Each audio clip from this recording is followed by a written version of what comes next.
नमस्कार। अभी एग्ज़ाम का सीज़न चल रहा है, 10th और 12th का बोर्ड एग्ज़ाम चल रहा है। तो आपको अगर आउट ऑफ सिलेबस क्वेश्चन आ जाता है तो आपको घबराना नहीं है। शांत मन से सोचिए, ठीक है? शांत मन से जो आपको उत्तर आता है आप वही उत्तर लिख कर आ जाइए। क्वेश्चन पेपर पर ध्यान मत दीजिए, क्या क्वेश्चन पूछा गया है वो ध्यान मत दीजिए। आप जो रट कर गए हैं वही लिख कर आ जाइए। उसका एग्जाम्पल हम अभी देते हैं आपको। हमारे देश के एक प्रधानमंत्री के उम्मीदवार हैं, वो व्यक्ति कैसे एक क्वेश्चन को डक कर जो रट कर आए थे वही उत्तर दे रहे हैं। देखिए आप, ऐसे ही आपको भी एग्जाम में करना है। अब ये वहां डर कर नहीं बैठ जाना कि ये तो पढ़ा नहीं था, ये तो सिलेबस के बाहर का है, इस प्रकार का घबराना नहीं है।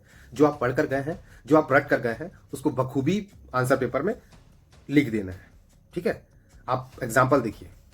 संदेश खली को लेके पार्टी का रुख क्या है? संदेश खली मीडिया में रहा, खबरें आई, औरतों के साथ एट्रॉसिटी हुई, एनसीडब्ल्यू की टीम गई, तमाम चीज़ें हुई, पॉलिटिक्स हुई, आपके नेता अधीर रंजन चौधरी ने जंगल राज बोला। संदेश खली मसले पर कांग्रेस अध्यक्ष मल्लिकार्जुन खड़गे जी का क्या कहना है? देखिए, किसानों के बारे में तो हमको कुछ करना ज़रूरी है और उसको लीगल गारंटी देने का वायदा तो हमने किया है। मेरी पहली घोषणा ये रही, अगर गठबंधन सरकार आई तो किसानों को हम एमएसपी लागू यानी लीगलाइज्ड कर देंगे, उसको मदद करेंगे और जो चीज़ें हम कर सकते हैं ज़रूर उनके लिए करेंगे। ये नहीं कि जो चीज़ें हम नहीं कर सकते वो भरोसा दे, वो ठीक कभी नहीं होता। और जंगल राज है पश्चिम बंगाल में, संदेश खली जहां महिलाओं के साथ अत्याचार हुआ। देखो, वहां पर हमेशा ये चलते रहता है। क्या बोला तूने? वहां पर हमेशा ये चलते रहता है कि एक तरफ कांग्रेस पार्टी के लोग हैं, एक तरफ कम्युनिस्ट के हैं, एक तरफ टीएमसी है। तो ये चीजें राष्ट्रीय स्तर पर, उसके बारे में मैं ज्यादा कमेंट नहीं करना चाहता हूं। महिलाओं बंगाल के संदेश खाली में जो हो रहा है, जो हिंदू बच्चियों को घर से उठाकर जबरन उनका रेप किया जा रहा है, नाबालिग बच्चियों का, महिलाओं का रेप किया जा रहा है, उस पर खड़गे जी से पूछा गया कि संदेश खाली पर आप महिलाओं के रेप पर क्या बोलते हैं? तो ये बोल रहे हैं कि ये तो आम बात है, ये तो होता रहता है, ये तो वहां तो होता रहता है। इस प्रकार की बात कर रहे हैं। ये कैसी मानसिकता वाले लोग हैं जो इस चीज के ऊपर भी कोई मतलब उनकी पीड़ा नहीं है, जो इस चीज को बोल रहे हैं कि तो होते रहता है, ये तो आम बात है। इस प्रकार की बात कर रहे हैं जो व्यक्ति, वो अगर व्यक्ति सत्ता में आ जाएंगे तो आप सोच सकते हैं कि देश का क्या हाल होगा। ये वही गांधी का भारत बनाना चाहते हैं जब मुस्लिमों को पूरा हक दिया जाए। वो अगर किसी का बलात्कार भी कर देता है तो सही है, वो अगर किसी का मर्डर भी कर देता है तो सही है। ये वही गांधी का भारत बनाना चाहते हैं। वो तो अच्छा हुआ 2013 में इनका एक बिल पास नहीं हुआ, वरना कोई भी दंगे होते और हिंदू ही अपराधी मानकर जेल में भर दिए जाते। ये ऐसा बिल लेकर आए थे। ये है कांग्रेस की सच्चाई। वो हिंदू बच्चियों के रेप और मर्डर के ऊपर क्या अपना स्टैंड रखते हैं, ये है इनकी सच्चाई। और ऐसे लोग बात करते हैं कि हम महिलाओं के लिए लड़ते हैं। ये आम बात बोलने वाले लड़ रहे हैं। आज 19 तारीख है, मैंने बोला था मीरा रोड आऊंगा, आया। आज 19 तारीख है, मैंने बोला था मीरा रोड आऊंगा, आया। अब देख तू, अब देख तू, अब तू गया बेटा, अब तू गया। देख तेरी औकात मैं दिखाता हूं तुझे, देख। भारत माता की जय।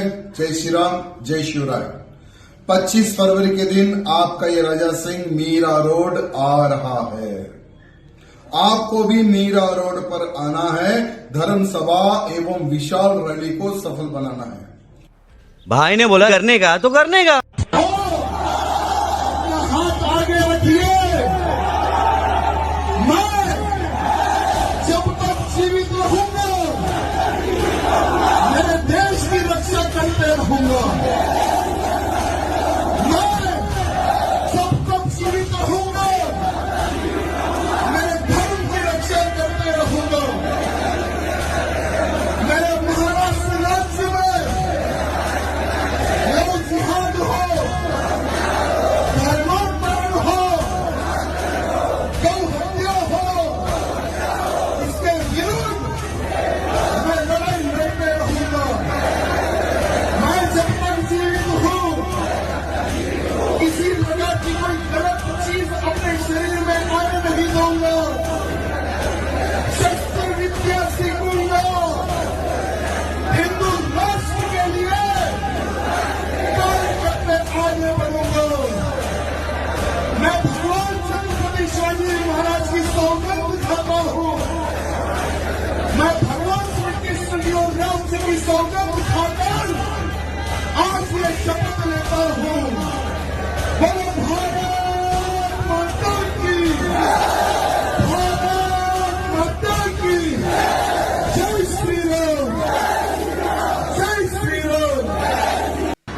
आज हम लोग मीरा रोड के डीसीपी ऑफिस में आए हैं।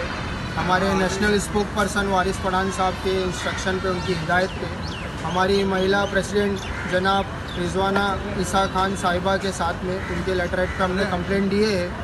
जो टी राजा सिंह जो हैदराबाद के एमएलए है, जिन्होंने हमारे बैरिस्टर असदुद्दीन ओवैसी साहब की बारे में गलत कहा, उनके ऊपर इल्ज़ाम लगाए, उनके बारे में कुछ गलत टिप्पणियाँ की गई, हमारी बाबरी मस्जिद के बारे में गलत टिप्पणियाँ की गई।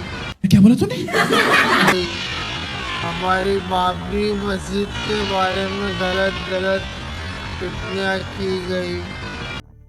बाबरी मस्जिद, हमारी बाबरी मस्जिद कहाँ है भैया? बाबरी मस्जिद बताना तो। उसके बाद हमने रिजवाना खान साहिबा के लेटर पे डीसीपी साहब से मुलाकात की। हमारे नेशनल स्पोक पर्सन वारिस पठान साहब ने डीसीपी साहब से बात की और डीसीपी साहब ने हमको आश्वासन दिया है कि जल्द से जल्द कार्रवाई की जाएगी और उसके ऊपर एफआईआर लिया जाएगा। रहेगी ऐसी ही हेड स्पीच के ऊपर कार्रवाई करने के लिए मजलिस इत्तेहादुल मुस्लिमीन की टीम आगे रहेगी। जनाब बैरिस्टर असदुद्दीन ओवैसी, आपका कहना है कानून को लेकर चलना है, संविधान को लेकर चलना है, तो हम मुसलमान कॉन्स्टिट्यूशन की बात करता है तो कितना अच्छा लगता है ना। ये मुंह में अल्लाह और बाजू में बल्ला वाले लोग हैं लोग। ये अपने समय के हिसाब से कॉन्स्टिट्यूशन को याद करते हैं और समय के हिसाब से सरिया को याद करते हैं कि ऐसे लोग हैं। और ये अभी रिपोर्ट करने के लिए आए हैं तो कॉन्स्टिट्यूशन का ज्ञान पेल रहे, कानून का ज्ञान पेल रहे। लेकिन अगर यूसीसी की बात आ जाएगी तो ये अपना मजहब खतरे में बता देंगे। तब कॉन्स्टिट्यूशन याद नहीं आएगा इनको, समान नागरिकता कानून का याद नहीं आएगा इनको कि सभी के लिए एक समान नागरिकता होनी चाहिए।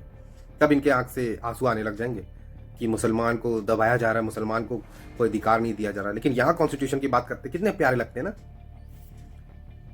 ये दोगले लोग हैं जो दोहरा चरित्र रखते हैं। ऐसे लोगों की बातों में मत आइएगा। वो डक कर गए। मैं आपसे पूछता हूं बहुत शालीनता के साथ, पहले संविधान या कुरान? कुरान पहले आपके लिए क्या है? कुरान। कुरान। जिनके लिए कुरान पहले, वो तो कौन कहता है इस देश में कि ये संविधान से बंधे हुए हैं? ये देखिए, जूम कर लीजिए शोएब जमाई का चेहरा। ये कहते हैं कुरान है पहले। मैं सम्मान करता हूं इनका, लेकिन इस देश में जो परिकल्पना है संविधान के अंतर्गत, जाति धर्म संप्रदाय से अलग हटकर हम यहाँ पर हिंदुस्तानी है, वो ये नहीं है। आपके लिए संविधान सेकेंडरी है, मतलब सेकेंडरी है, ऑफ कोर्स बड़ी चीज है भाई। और आप ये और यही रियलिटी है। आप इनके देश कहिए, जाति कहिए, उधर उधर घुमाते रहेंगे आप। सीधा सवाल का जवाब 1 सेकंड में। इसका जवाब मैं दे दूं। ये बता दीजिए, कांग्रेस ईमानदार है जी? कांग्रेस ईमानदार पार्टी है? नहीं, ऐसा तो मैं कह नहीं सकता।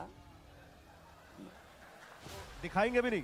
नो, आपके इंडिया गठबंधन, आपने उस पार्टी के साथ गठबंधन कर लिया। 60-70 साल से हमारे बुजुर्ग इन्हीं से तो पीड़ित हैं। अब मैं कैसे कह दूं ईमानदार है? कांग्रेस को हरा के तो सरकार बनाई है हमारी पंजाब में, जितने बड़े बड़े घोटाले हैं। हाँ, मध्य प्रदेश का आदमी ये नहीं कह सकता मेरी सरकार ईमानदार है। राजस्थान का आदमी ये नहीं कह सकता मेरा मुख्यमंत्री ईमानदार है। दिल्ली का आदमी सीना चौड़ा करके कहता है केजरीवाल तेरी माँ का भोसड़ा बहन के लौटे। नहीं, गलत तो नहीं कह रहा। कांग्रेस ने सारे कुकर्म किए। कोयला खा गई, लोहा खा गई, 2G खा गई और आगे कर दिया मनमोहन सिंह को। कुछ नहीं बोलता मनमोहन सिंह, आगे कर दिया साइन करा